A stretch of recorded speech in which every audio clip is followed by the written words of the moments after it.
Jonah chapter 3. Then the word of the Lord came to Jonah a second time.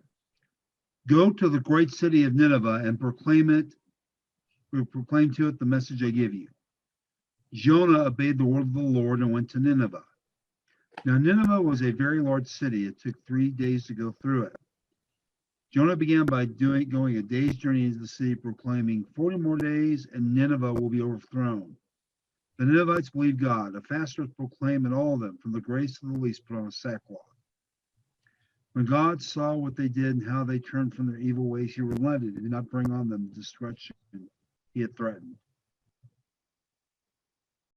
Good morning, Cameron. What a fascinating morning it has been. To those who are visiting with us today, John and Donna, I am Reverend Dr. Valerie L. Jackson, and I have the privilege of being the lead pastor of this amazing faith community. And today we are going to talk about it's a new day. It's a new day. Just as fascinating as our worship has been so far this morning, the Jonah story is fascinating. It is a story of divine call and human response.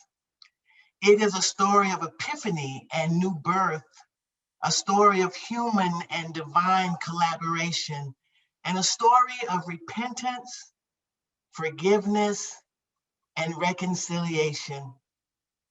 It is a story of second chances, new mercies, and new grace. Cameron, the Jonah story is a story of a new day. And today feels like a new day, right? Last Sunday, we had the hope of a new day. But today, all because of the inaugural events on January 20th, 2021, today feels like a new day. The inauguration was beautiful, wasn't it? It was imperfect, but beautiful. It was bookended and filled with diversity and joy. From beginning to end, the invocation was done by a Caucasian Catholic priest, Father O'Donovan, and the benediction was done by an African-American AME pastor, Reverend Sylvester Beeman. And all in between was 3 generations of former presidents and first ladies, Black and white, by the way, and one first lady who was also a former Secretary of State. And the only reason there were not 4 generations of former presidents was because of age and health conditions. Cameron, Republican and Democrat representatives were present. They were civil to each other. Even Vice President Mike Pence and his wife were present and civil, and other elected officials were civil to them. Yes, it felt like and feels like a new day. Lady Gaga was at the inauguration, a woman who self-declares growing up like a misfit, sang the nation's national anthem while wearing a pin in the shape of a dove with an olive branch signifying peace. And it was a huge pin too, wasn't it, by the way? Jennifer Lopez, a Latinx performer, present with her Latinx husband, A-Rod, singing "This Land Is Your Land." Now, admittedly, it was inappropriate to sing "This Land Is Your Land." I don't know who chose that song, but I think the people, even at home, sang along because they felt the intent of the song, especially it being sung by a Latinx woman, The intent was being unity and belonging. They were seeking to say that we all belong here. It feels like a new day. And then there was, I believe Mary Jane has already spoken to this, but there was a young African-American woman by the name of Amanda Gorman, a poet and activist, and the first person to be named the National Youth Poet Laureate, with a speech impediment, reciting her poem titled "The Hill We Climb." My Cameron friends, it looks like a new day. And all of that was just the tip of the iceberg. The culmination was a woman, and not just a woman, but a woman of African American and South Asian descent, a woman with religious roots in the Black church and Hindu, married to a Jewish man with a blended family that even includes her husband's ex-wife, was sworn in as vice president by a Supreme Court justice of Latinx descent. Wow, Cameron, it feels like a new day.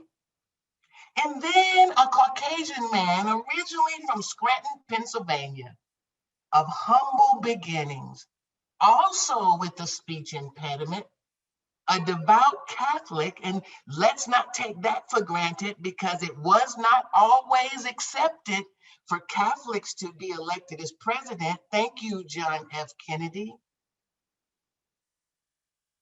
Married to not just the next or current First Lady, but to a working Doctor of Education, Dr. Jill Biden.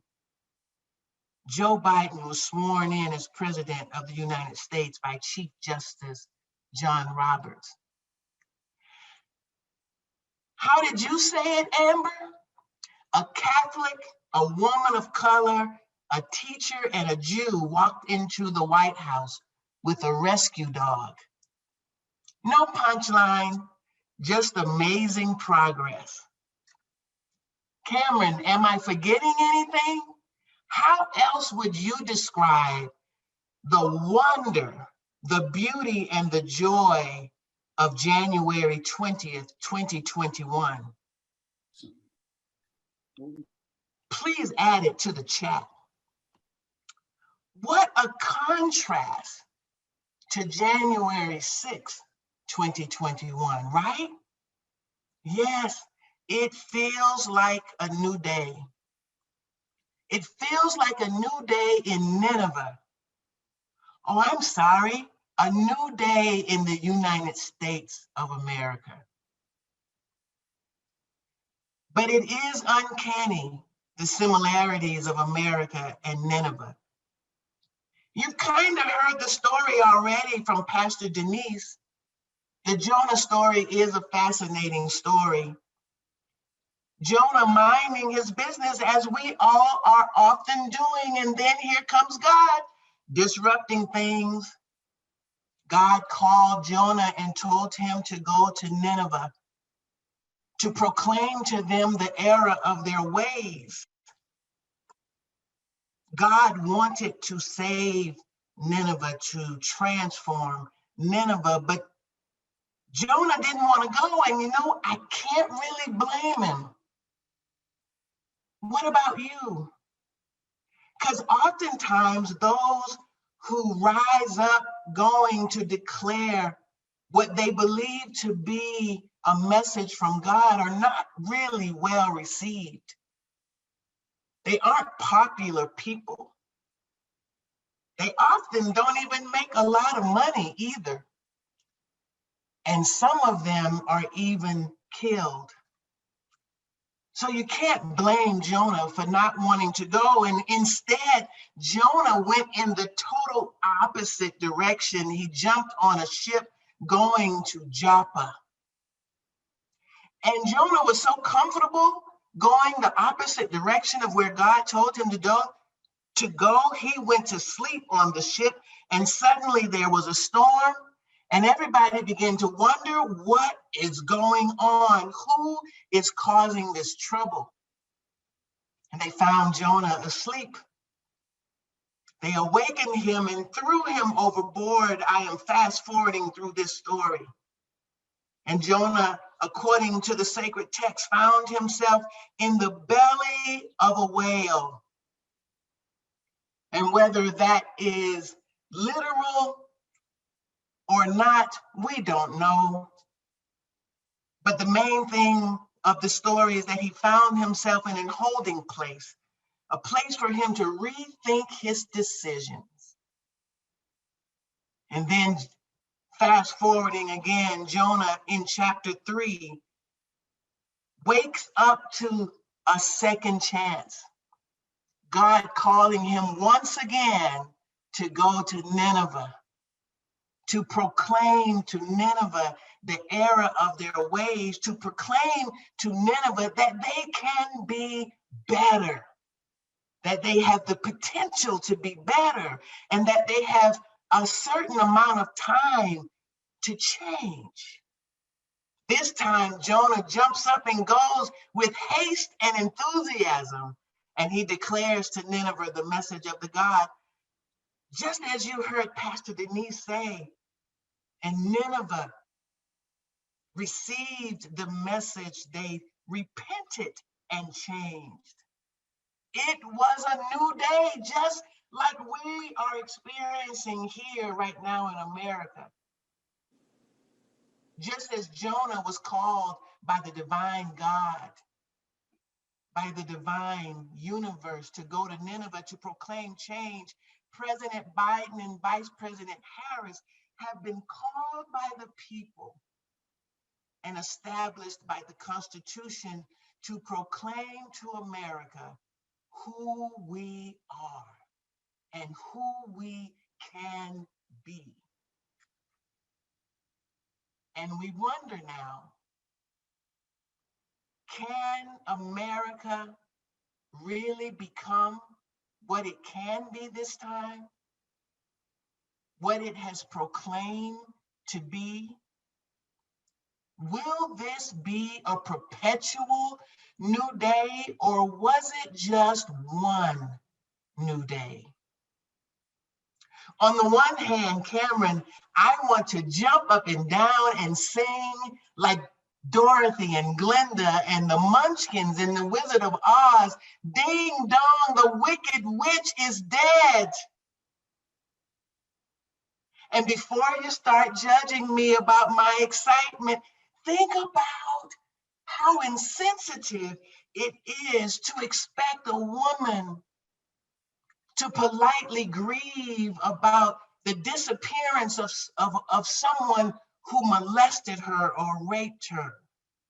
Think about how insensitive it is to expect the descendants of slaves to politely grieve about the disappearance of someone or some people who have hurt, hung, lynched, burned their ancestors.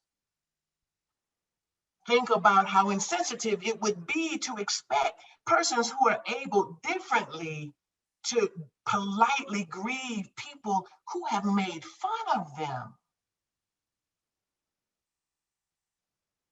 Oh, I want to jump up and down. Ding dong, the wicked witch is dead.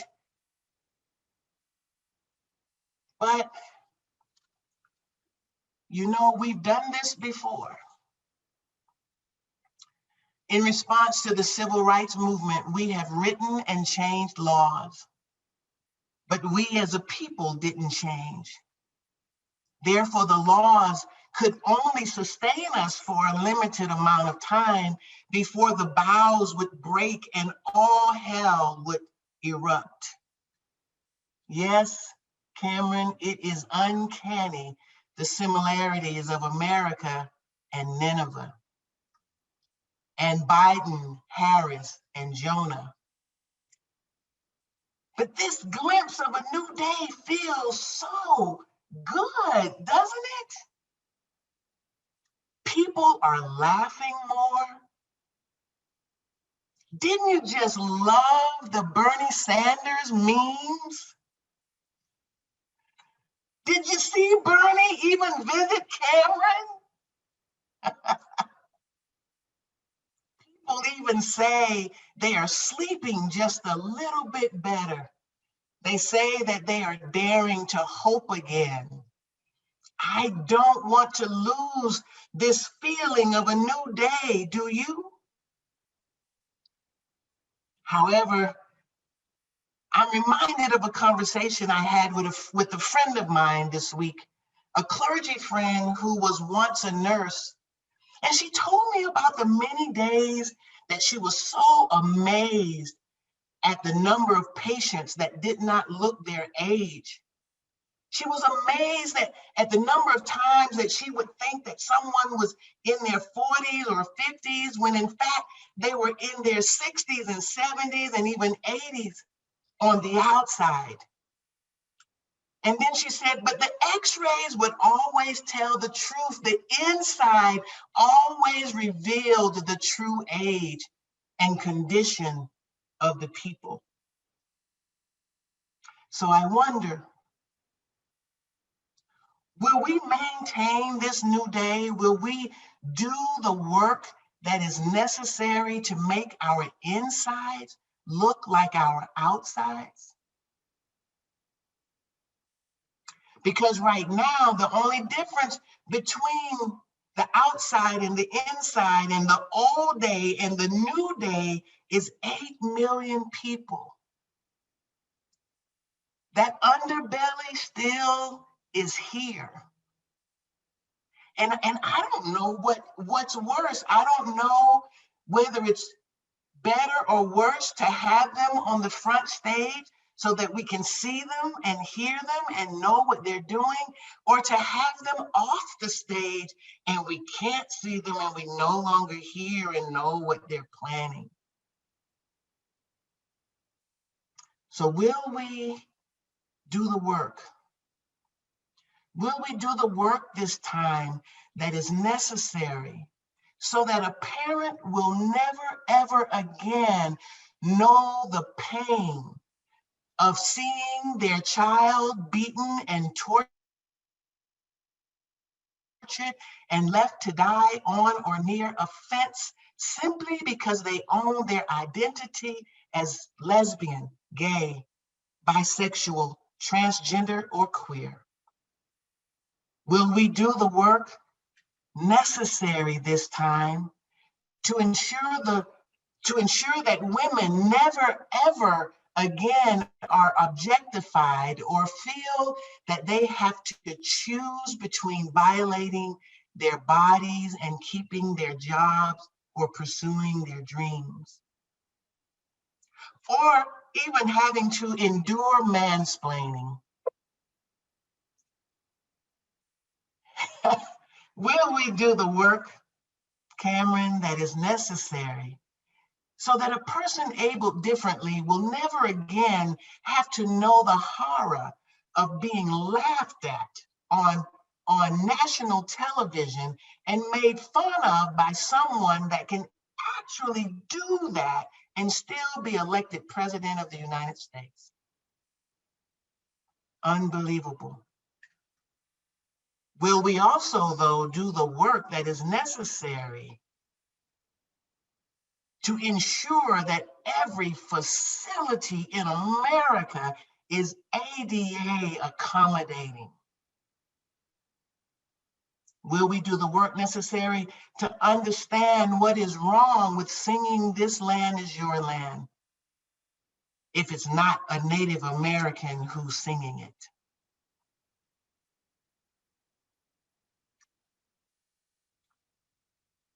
Cameron, I think you get the picture. I think you get the idea. And I pray that we will do the work necessary to form a more perfect union from the inside out. I pray that we will do the work of living into this beautiful, brand new day with new ways of being. And I will close with the words of the woman that so touched and impacted our hearts on January 20th, Amanda Gorman. When day comes, we ask ourselves, where can we find light in this never-ending shade? The loss we carry, a sea we must wade. We braved the belly of the beast. We've learned that quiet isn't always peace, and that the norms and notions of what just isn't always justice. And yet, the dawn, the new day is ours. The new dawn blooms as we free it, for there is always light. If only we're brave enough to see it, and if only we're brave enough to be it.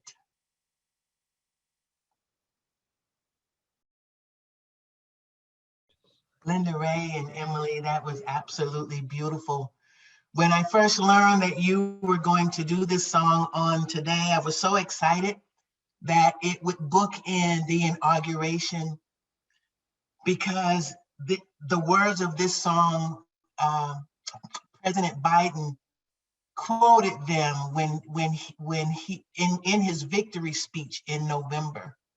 So I want to celebrate one more thing, Cameron, that we now have a president that's quoting hymns and songs like On Eagle's Wings. Wow, it feels like a new day. But even more important than that, today we got to sing and hear this song in memory of, in celebration of Marianne. John and Donna, thank you so much for being with us today. Thank you for gifting us with the privilege of being able to remember someone who is so sacred and special to you, and is thereby sacred and special to us. Tiffany, I must just call your name to say that I see that you are at work and you are signed into worship. You are one of the many on the front line taking care of our loved ones in this difficult time in American history. Thank you. Thank you so much. We applaud you. Cameron, great nations are not great because they oppress. They are great because they liberate. Great nations are not great because they kill. They are great because they heal. These are the words of a character in the movie American Skin. So it is a new day, filled with new mercies and new grace and second chances. Let us grab this second chance. Let us grab the opportunity to make America what it can be, to make our faith communities what they can be, to make our residential and work communities what they can be. And may the grace of God and the sweet communion of God's Holy Spirit rest, rule, and abide with each and every one of us until we meet again. Let us all say together, Amen, our women, Ashe, Namaste. I love you, Cameron. Keep on sunny side, always on sunny side. Keep on sunny